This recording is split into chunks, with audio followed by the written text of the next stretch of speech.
Wellness Show 218. Welcome to the Wellness Show, a podcast on health and wealth. I'm your host, Tyhson Banighen, the founder of the Extraordinary Healing Arts Academy.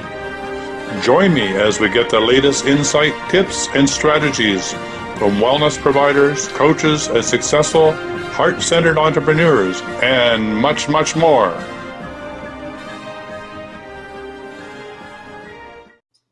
Welcome to the Wellness Show, and this is Tyhson Banighen, your host. And today we're going to be talking about stop binge eating right now. Just stop it anyway, if that's you. And our guest today is Michelle Hastie Thompson, and she's a recovered binge eater, which is amazing to get on this show and say, hey, I recovered and so can you. So this is the Wellness Show, and welcome to the show, and welcome, Michelle. And how did this all happen for you? Thanks for having me, Tyhson. It's kind of one of those funny journeys that you never expect to be on, but I guess that's how most of them are. But basically, I got swept up into the world of health and wellness and became actually more educated and more interested in becoming healthy and more invested in becoming my best self. And that actually triggered a lot of dysfunction for me and disorder. And that's kind of when all the binge eating and overeating and stress eating and weight gain began. Well, wait a minute here. I'm getting confused. So that happened when you started to pursue the wellness path? That's when you started to do the binge eating? Exactly. Wow. So it's basically like kind of ignorance was bliss there for a moment, because I wasn't really, I was always wanting to be healthy, but I didn't put a whole huge focus on it. It was just kind of in the background. And then the day that I decided, like, you know what, I'm going to become the fittest and healthiest version I could possibly be of myself. And I started counting calories and I started working out every day. And I was just really ultra focused on being this best version of myself physically. And it really, like I said, it spiraled into dysfunction and disorder for me. Wow, that's really interesting. So do you think that was because there was all this trapped emotion that you hadn't dealt with, and that when you started to focus on actually on your body said, hey, I got a few messages for you?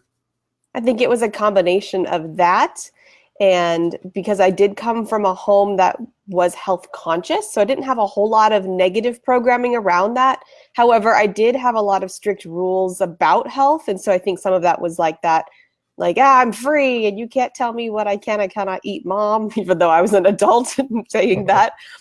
But I think the greater part of it was just that I was participating in this world where you have to play by all these rules to get ahead. And there were so many of them, it almost felt like impossible to keep up. And so you're always behind. And so I kind of fell into that trap in that sense. Well, do you think it was because you didn't feel good enough, or what? I mean, it's really interesting because that addiction of that, I just can't do it, or I'm overwhelmed, is really, I think, a huge percentage of the North America, well, actually the planetary population, certainly in the developed world.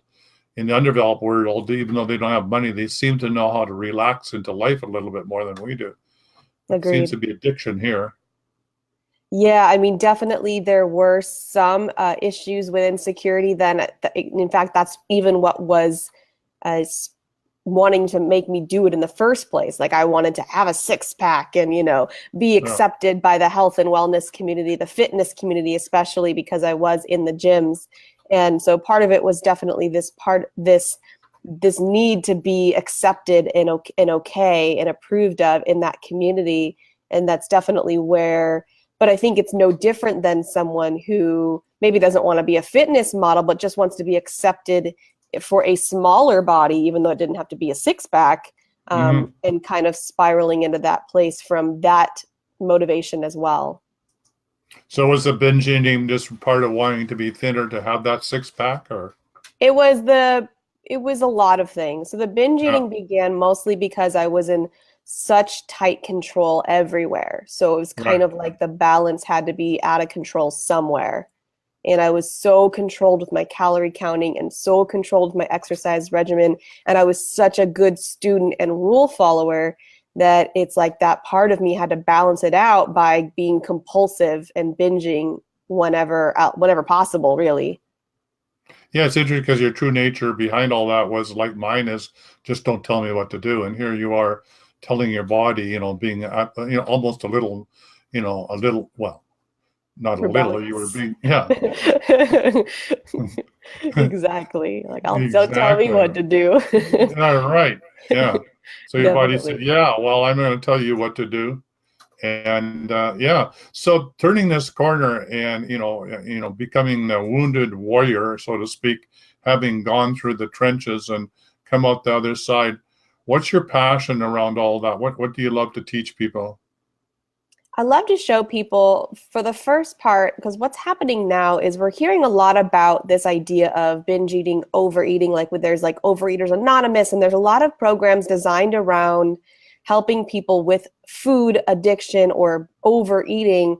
And the way that it's mostly talked about is that you have an addiction to food, you have to control it. Like, you have a problem and you need to accept that you're powerless to food. You need to accept that you can't eat sugar. It's just not your thing. And this is where I have a major, major problem, because I don't agree with that. I think it puts people in a dysfunctional place with food, to tell them that they're powerless around it. Well, you can't Hmm. avoid food, right? It's not alcohol or drugs. You can't just say, well, I'm just not going to be around it. It's food. It's everywhere. And so it really puts people disadvantaged, because it makes them feel weak and powerless, as if they have this problem they have to just accept and deal with for the rest of their life. And I don't see that to be true. Yeah, it isn't true. I mean, being a little over, Nazi-like with your body and with yourself, just, there's going to be a rebellion somewhere, and it's not going to be necessarily very nice.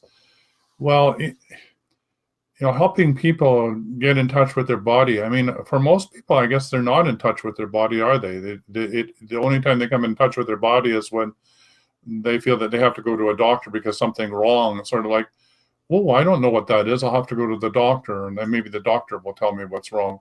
Sure. We don't spend a lot of time in our culture around being preventive or understanding what our body's messages are, or even whether we're hungry or whether we're thirsty, and all those things that we talked about when you worked with me. Is we're not sort of unplugged from our body.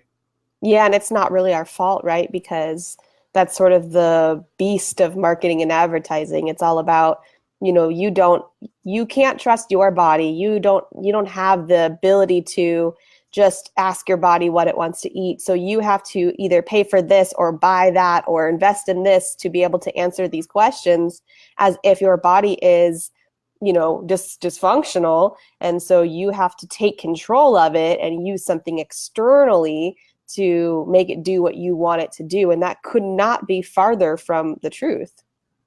So, what is the truth from your perspective? How do you work with a client then to help them make this turnaround from, being overly pushing their body, or pushing a diet regime, or pushing, their weights, or grunting and groaning in the gym? I mean, everywhere you look, there's this push, push, push, right?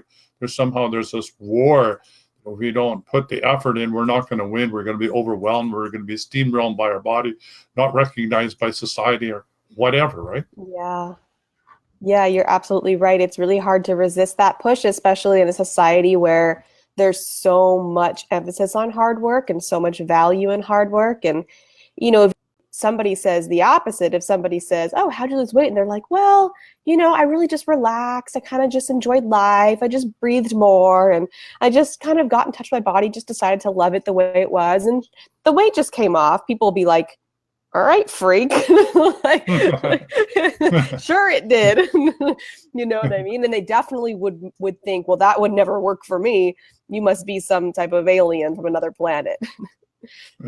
So where's the happy medium between the two then? Yeah, I it's a mean, good one is, question. positive thinking. If I just think I'm skinny, and think that if I, think about not eating sugar, but I still eat sugar, or I think about being thin, but I don't do anything, and it's all going to magically happen. It's sort of, the sort of one belief in manifestation. All you do is have to think it, and with your vision board, you put a picture up of you, what you would imagine yourself to be skinny, and it's going to happen. There's that ridiculousness on one end, and the other is just like going overboard, like you said, where you so down the rabbit hole and pushing yourself that your body rebels by wanting you to, do binge eating or whatever it is to try and balance itself out. So somewhere is in the middle. And how do you help people find that middle ground? Yeah, the balance is super important. So it's, ultimately the body is giving you messages, but the body is still the internal part of you, right? So the way that you digest and metabolize is happening inside, something you cannot see. So your metabolism, if it were a thing that could be out here in the world, can't like control what you do or what you don't do, right? So it's an internal process. So your job, your doing action is to basically follow out the orders of your body. And so that's why you can't just sit and stare at the wall and expect magic to happen, because your body's actually giving you things to do. It's saying, hey, you know what? I'd really like it if we could get a little bit more downtime where we just have some fun. Or it's saying, hey, you know what? I really like yoga, not weightlifting. Or I really like weightlifting, not yoga. Or I really like it when we eat more frequently or not as frequently, or whatever it's saying. I like less dairy. I like more dairy. I like less meat. I like more meat. It's telling you everything all the time. And so our job as a physical being here is to carry out those orders from the body. Well, I think for most people, myself included, those messages are not being received. I mean, they're being fired somewhere, but somebody cut the cable or something, or communication breakdown. Right, exactly. Like my computer at times, right? Totally. Message unreceived, Exactly. It does happen. The more we ignore something, the quieter it gets. And so when we override our body's messages, so for example, if your body says, hey, I'd really like some eggs and bacon this morning, and then you think, no, I just read the other day that you shouldn't have eggs and bacon for breakfast, so I'm going to have oatmeal or whatever, then that's one example of overriding what the body said to do. Now, what people always ask me is, well, how do you know if it's what your body really wants or what your mind is saying you want, but it's a sabotage pattern? And my answer to that is you don't need to overanalyze it. You just got to pay attention to the messages after. So, for example, your body says, I want eggs and bacon. You're like, I don't know if I really want eggs and bacon, or if I just want permission to eat eggs or bacon, or if it's me sabotaging myself, but I'm going to eat the eggs and bacon and enjoyed them the best that I can. And then if you feel horrible afterwards, maybe that was the wrong decision. But if you feel fine, then go on with your day. It's just eggs and bacon. It's not the end of the world. Well, I like that. So basically you're saying make a choice from your body, if you think that's what your body's saying. And then if you don't like the choice because you're having a reaction, a stomach ache or whatever, then make a better choice next time. But It's making choices and moving ahead helps you tune into your body. Is that what you're getting at? Exactly, because you'll go crazy trying to analyze, is this my body? Is this my mind? Is this to get me away from my goal? Is this to get me towards my goal? Because that's what my clients end up doing. And I just try to remind them, you don't need to get that crazy with it. Just say, because a lot of times when you're in deprivation and restriction for so long, you're looking for permission to eat eggs and bacon, right? You just want the permission to be able to do it. So, just do it and then see what happens. And like I said, if you don't, for example, if your body said to eat a donut for breakfast, most people would say that a donut's not a very great way to start the day. However, if you're thinking about a donut and you can't stop thinking about the donut, then eat it. But guess what? You're probably not going to feel so energetic the rest of the day. So you kind of have to deal with the consequence too and say, is it worth the consequence today? Like maybe it's just a Sunday, you're just relaxing. So who cares if you feel sluggish or crappy? But if you have work to do, that might not be the best option. Right. Well, I have this story to tell, which is really tells us in a very dramatic way. I was a vegetarian for 7 years, and I was tree planting. I had the best vegetarian food you could imagine, homemade pies and the best breads, and the cooking in the camp was absolutely incredible. But I was finding myself not feeling full or not loving my food like I usually did. And I got picked up from camp and we were finished and we're driving out and we stopped at a truck stop and I smelt the steak. I had 2 steaks back to back. Now, I'm not recommending anybody do that, but obviously my body needed something and it wasn't getting. Yeah. Well, it took me a long time to get back, to my body to settle down, and I'm now a vegetarian again. But that was really a clear message from my body saying, I'm not getting what I need. This food is really, really great, but I need something else. Well, and that's kind of the problem with our society is we tend to be black or white, right? So if a documentary comes out saying eating meat is bad, then everybody throws all their meat out the window, right? It's like, well, if you were eating meat for every meal, why not try eating meat for one meal a day and see how you feel? Maybe that's the perfect balance. But just because, research comes out and says eggs are bad, then maybe you say, okay, well, how much eggs are bad for me? Is it that all eggs are bad? Is it that if I eat eggs every day, it's bad? Is that if I eat eggs once a week, I feel great? Like, we don't tend to want to be like that explorative scientist with ourselves. We just kind of say, oh, I read in a magazine that gluten's bad, so I'm not eating gluten anymore. It's like, well, what? For me, for example, there's a threshold. Like, dairy has a threshold. I can only eat so much dairy. I can still eat Yes. dairy, but if I eat too much dairy, I'm miserable. So it's not none. It's just a smaller amount than maybe someone else. Yeah, that's really true for me. I mean, when it comes to gluten and wheat, I have to be very careful. If I do a pizza, for example, then it's like somebody's choking me in the throat. I have a reaction. So I have to learn even which ones are with the wheat and what type of wheat Yeah. some learning that scale. It's sort of like learning how to play a piano with your body. There's certain things, notes that work, and some are like really discordant, and learning how to play that body like a piano. But it seems like you're saying that if you listen to the pleasure side of your body, you're saying, that's what I hear you saying. If your body says, hey, it's time to take a break, then go take a break, right? Stop pushing. Or if your Yeah, body says, I just need to rest, then rest, which our tendency is just to put your head down and go for it. exactly. It's like the other vitamins, if you will, the sort of metaphorical vitamins that are just as important. Like, we know we need vitamin C and D, but we also need vitamin P, pleasure, and vitamin N, nourishment, and vitamin S, satisfaction, vitamin F, fulfillment, and vitamin R, rest. I mean, real rest, good Yeah. rest.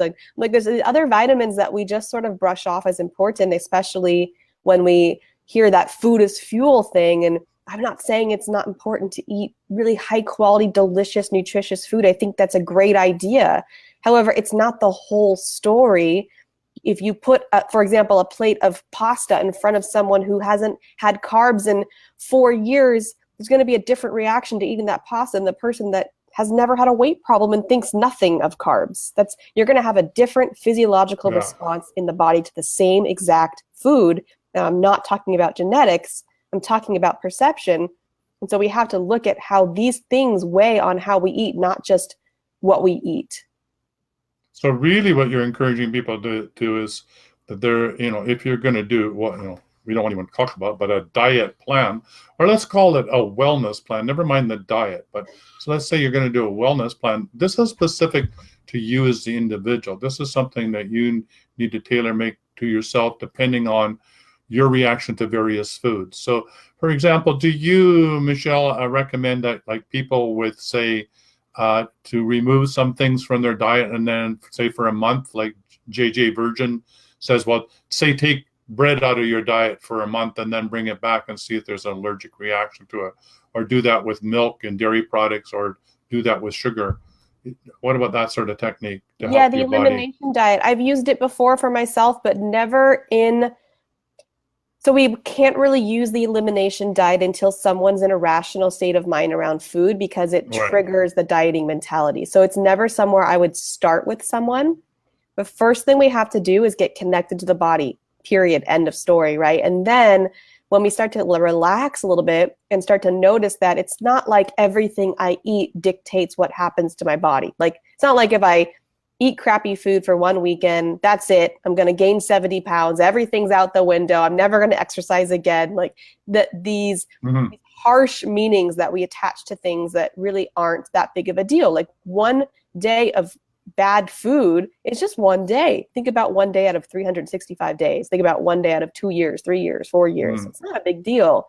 So we do have to get rational, which means we have to get out of deprivation. We have to get out of restriction. We have to get neutral with food.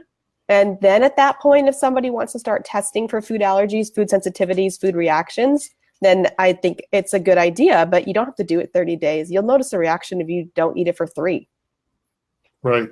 So coming back to this whole thing about moderation and listening to your body and messages from your body, how have you come to the having been on the extremes, probably both sides of the extremes, and now you're working in the middle or finding the balance.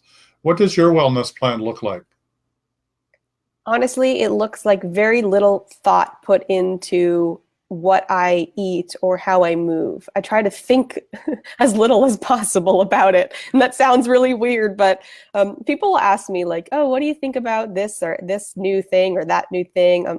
I'm like, I haven't read one word about it. I don't really care. I've found something, my body tells me what to eat and I eat it. My body tells me how to move and I move it. I don't really question it beyond that.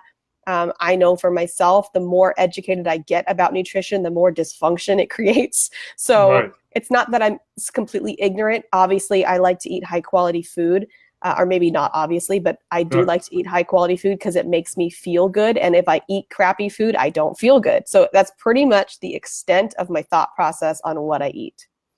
Well, that really then saves you from all the latest research that says this is good and this is bad, and trans fats or no fats or, Yes, whatever don't I do this oil, ignore it all. that oil. I don't It even just, want to know.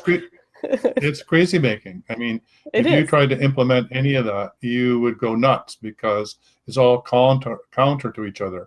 Yeah, it Um, changes. And I do, and to be clear, I'm in my PhD program, so I'm reading research just about every day. However, the research that I'm reading is in the Health Psychology Journal. It's in Appetite Journal. It's in the journals that are talking about how the psychology is influencing the results with our weight and food, not the nutrition journals. I never read those. all right, so it's a psychological aspect of your reading. And did you say you were doing your PhD? Did I hear that right? Yeah, and my PhD is health psychology. Wow, that's really interesting. That's really where it's all at, isn't it? It's an inside job. Absolutely. And it's what's missing from this industry. When we teach nutrition in elementary schools, right? They're teaching the food pyramid, or they're teaching macronutrients, or I don't even know what they're teaching now, but they're teaching all this physical stuff, right? The normal approach to calories and that kind of stuff. And nowhere are we talking about psychology. And people are forgetting that we're humans. We have Right. emotions and Right. feelings and this complexity, and we're not toasters. So we're not Yeah, yeah. computers. Yeah, I was watching this show the other day, my 500-pound life and whatever, and all the trips to the doctor. And at no time did anybody talk about the inner game. There was not one discussion. There was not one whatever, although she did bring it up about some of the root things, but it really didn't come up in the show. It was all mechanical. You got to do this and do that to lose the weight. But Yeah. the inner game was not something that was discussed. Well, unfortunately, and I have never actually even watched that show, which everyone thinks is pretty surprising considering my industry. But unfortunately, a lot of the experts out there, and I've never seen it, so I can't speak to whoever's on that show. But what I've noticed from other, media is the experts who are helping these people have not directly experienced what these people are experiencing. They've not been binge eaters. They've not had to lose weight. And there's a Mm-hmm. lot of, I'm sure, unconscious judgment, unconscious bias happening that they might not even be aware of. But the mindset, when I tell people who've never struggled with weight what I do, the automatic knee-jerk response is, oh yeah, they just need to eat less and move more. Oh yeah, they're just too weak. Oh yeah, they're just too Yeah, pathetic. They yeah, just yeah. need to figure. There's so much judgment there. Yeah. I don't know if they can get a true perspective of what this person is actually experiencing and how little it has to do with them. Like, the person who got to 600 pounds, so little of it has to do with them. It's so far beyond that. It's like ridiculous. And I don't know if they can come from that unbiased perspective if they've not been in the field that I'm in, the psychology of weight and the psychology of food, or directly experienced it. Wow. Yeah, that's really quite insightful what you're saying. So, from the psychology of food, what are the some of the key things that we need to keep in mind? The main thing we have to keep in mind is how much perception affects what we're experiencing. We know about the placebo effect. We even know that the placebo effect is so incredibly powerful that you can tell someone they're getting a placebo and they'll still get a result. Yeah. So Yeah. we know the placebo effect is real and it works, and yet we're completely ignoring it in this field. Like, how do you think it affects someone when you tell them every bite of food dictates how they feel, or how much they weigh, or how good their health is going to be? Every bite of food, every movement they don't do is going to affect their health. You don't think that weighs on someone's perception of their own health and Well, it weight? gets overwhelming, doesn't it? It'd be overwhelming to think that way. Absolutely. And that's what's happening to these people who are struggling with their weight, because not only are they getting these messages of, okay, I specifically have to be really conscious about every single thing I do and don't do, but now they're receiving judgment on top of it. And if I don't do those things, I'm pathetic, and I obviously don't want it this bad, and I shouldn't have ever gotten here in the first place. So that's the problem, is having that judgment and also all the pressure. Yeah, the whole thing about people, like you said, looking at somebody that's overweight and they're thinking they just need to get a life when Yeah, they have no idea what's no going idea. on. No idea. It's not them, it's the programming, right? So whether it was the programming they got as children in their homes, where a parent was modeling a behavior of dieting or body obsessions or weight consciousness, or directly, or maybe they didn't and they were just projecting it onto their children.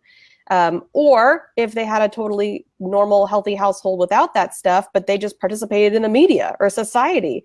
It's so Right. hard to get away from that. But if your parents don't struggle with weight, it's easier to disassociate from it, because you think, oh, that's for those people who have a weight problem, but clearly I don't.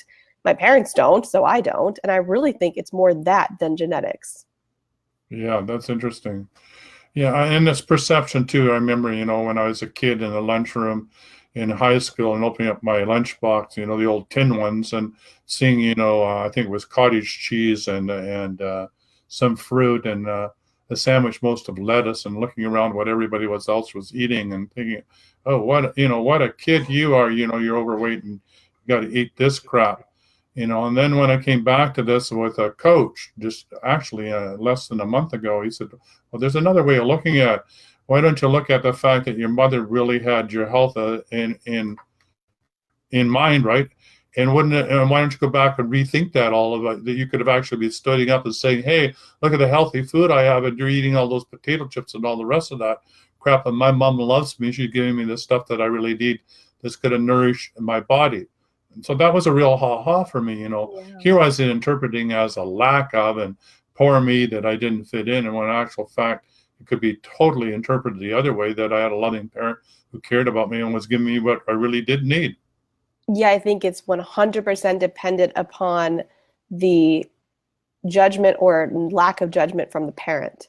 So if the parent is providing that lunch to their child with the fear and the judgment of the fact that their child is struggling with weight, they're going to feel that reflected in their food. But if the parent is truly, my child is fine, they don't need to lose weight, they'll get to wherever they need to go whenever they get there, they don't need to be changed, and here's some delicious food that's nutritious, there probably wouldn't be that same type of energy behind it.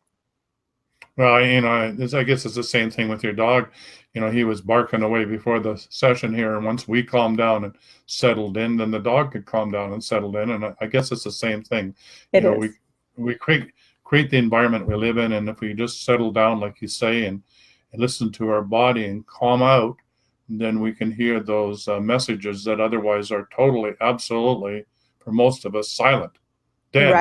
Right. And it's a little bit confusing too as children, because if we do come from parents who struggle with their weight, we have that message, of course, being loud and clear, even though they might be saying, you don't need to worry about it, but they're modeling it. But a lot of times, because they are experiencing it, they are reflecting or projecting that fear onto their children. And so when their child might grow out before up, which happens, some children get a little plumper before they get taller. And it's really not a non-issue. It's just let them get there on their own. They'll be fine. But they see that fear, and it causes them to go into action and start doing things that they would do that no child needs to be doing. No child needs to be dieting. But then on the flip side of that, the same parent might reward a child for something with a cookie. So it's really confusing because we're getting, reward-driven eating, and then we're getting a message of you shouldn't be eating that stuff because you're overweight. And as a child, they don't have the tools to navigate this world, and it's why they end up working with me when they're in their 50s. Yeah.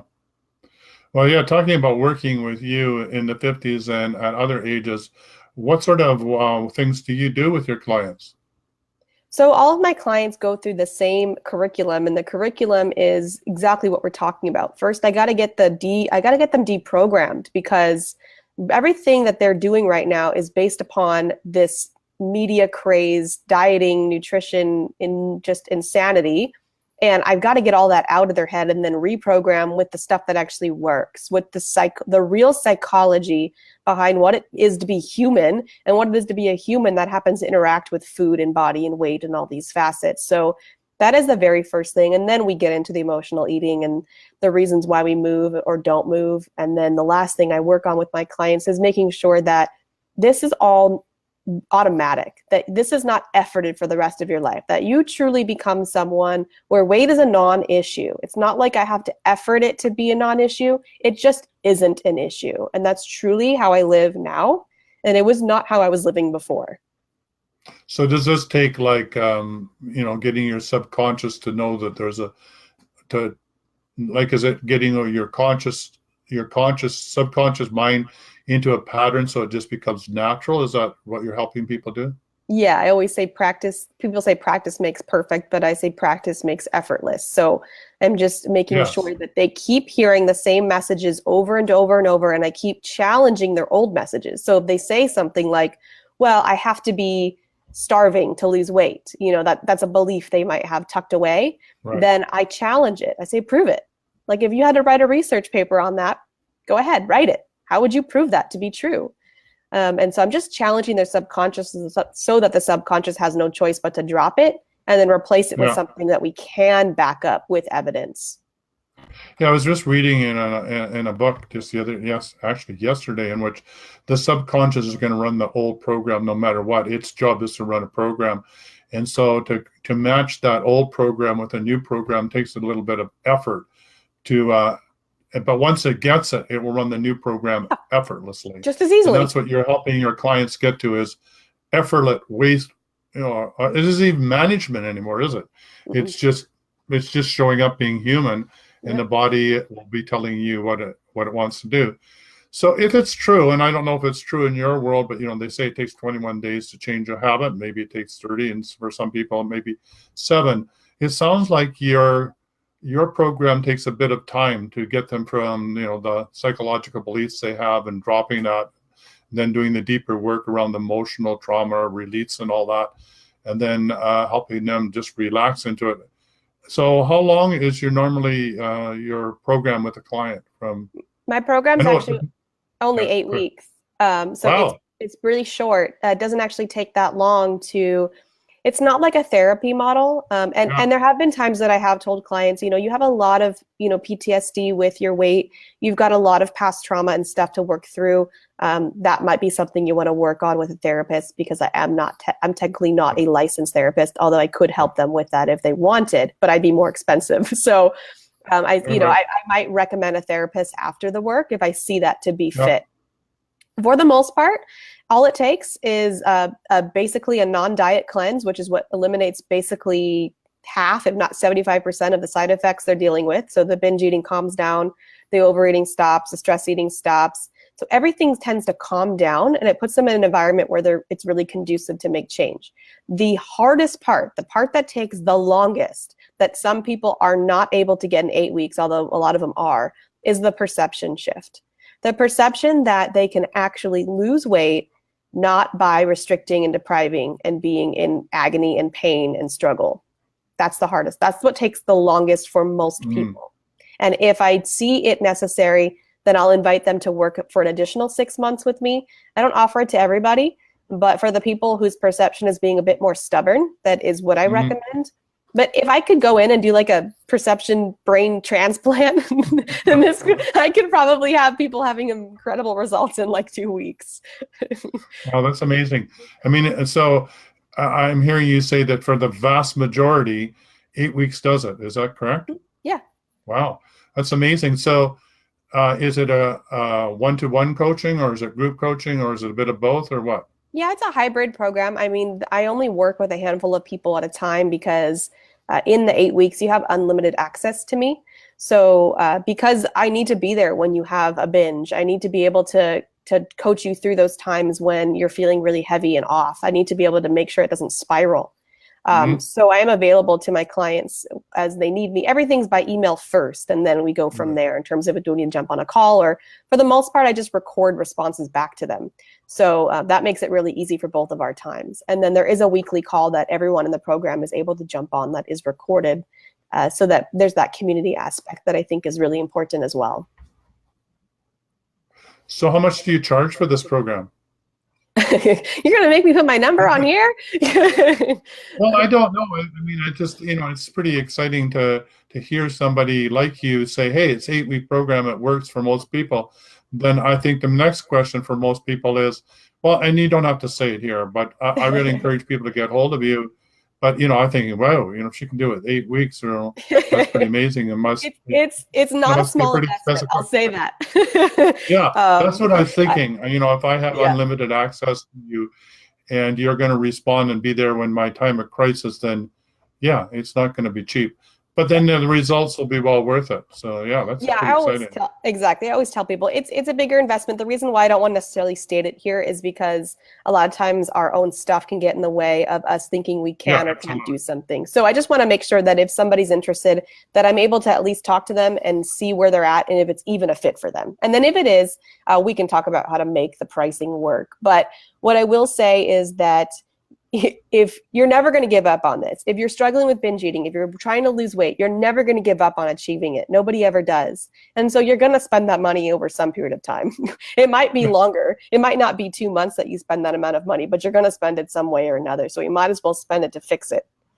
Yeah, and you're going to be doing all sorts of crazy ups and downs with different types of techniques and diets and God knows what, and reading books and beating yourself up and condemning yourself for not achieving your goals. So yeah, stop it. Just stop The it, right? insanity, right? The following of the Yeah. trends and the craziness. It's just so funny too, because it's like the programming that's happening that I think we're aware of, like everybody, it's not a coincidence that everybody right now is either doing keto or intermittent fasting. That's not a coincidence, right? That's by design. So Yeah. it's just, you want to be done with just being on whatever the latest thing is, because there's always going to be one, but it's never going to be an answer. Right. Yeah. Well, now that you brought it up, what do you think about periodic fasting? Well, I mean, it depends on your body. If your body doesn't want to eat for that long, then sure. Mine certainly doesn't want to go that long. I can tell you that much. Right. Yeah, it's interesting because one of your things is to reprogram the body by doing a cleanse, and I guess for some people, while it's a little bit more dramatic, doing a short fast will re-trigger the body into its natural cycles as well, I would think. You would have to have zero emotional, psychological ties to weight. It's Oh, just, right. yeah, because there's no way that someone that has a past experience with weight and weight struggles and food is going to be able to fast and then feel all of a sudden really free around food. It's going to create more restriction, more deprivation. So until it's like, that's why the caveat here is anything you want to try has to be done inside of a rational mind. And if we're deprived or restricted, it's not, you're not rational. So you can't really make a clear decision on, should I try fasting? We're just not there yet. Right. So the cleanse, how does so do you do the cleanse because it removes some of the addictions? Is that what you're doing and resets the body?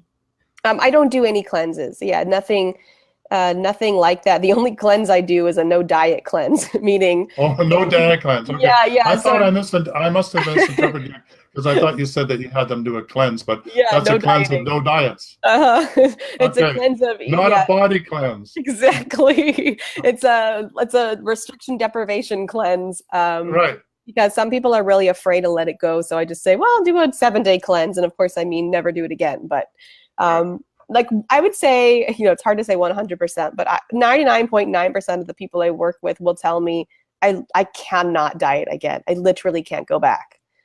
So that's why I say it's a cleanse, because it's really a permanent cleanse, to be honest. Yeah. Don't go back.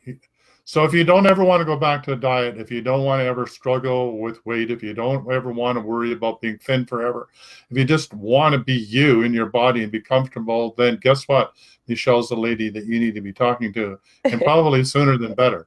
Yeah, yeah. And I want to be really clear because sometimes what happens is people say, oh, okay, this is a health at every size type of thing. And I don't agree with that. And I'm just here to say that I agree with health at every size. I think you can be healthy and not be within the charts of what they say. I also think that you might have an internal knowing that this body you're in right now is not your ideal. And that's okay too. It's okay to say, I love myself and this body's not my ideal. Just like you might say, the money I make right now is okay, but I see myself making more.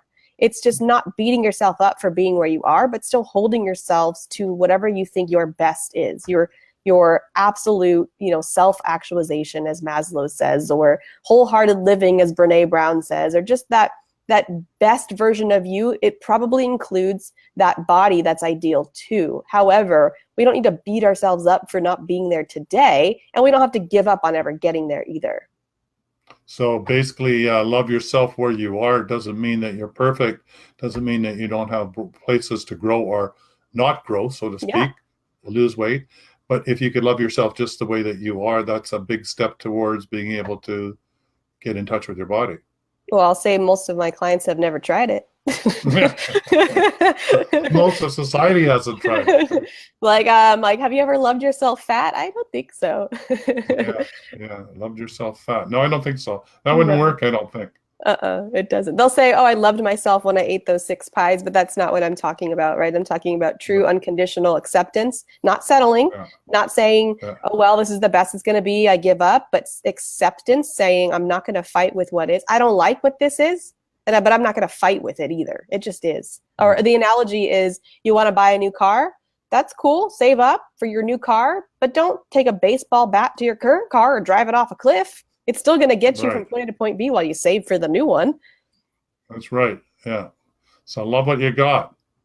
Yeah, because it's what you got for now, at least. Yeah, and you can't trade your body in quite yet. You can't. You can't just trade it in. You have what you have, but it doesn't mean you have to settle. What if you have a true knowing? Because I know for me, people, when I was my heaviest, I was 25 pounds overweight. That's not that significant for most people. And I was fortunate enough to only struggle for 2 years, which is why I didn't get that bad. But most people looked at me and said, you don't need to lose weight. You look fine. It's like, it's sort of irrelevant because there's a knowing deep inside of me that this isn't my ideal. I'm very clear Yeah, about that. And that's all I needed to go off of. right. Yeah, and we all know that we feel it in our own bodies and our own bones what feels right for us, and I don't mean in beating ourselves up. We just naturally know what feels right for us.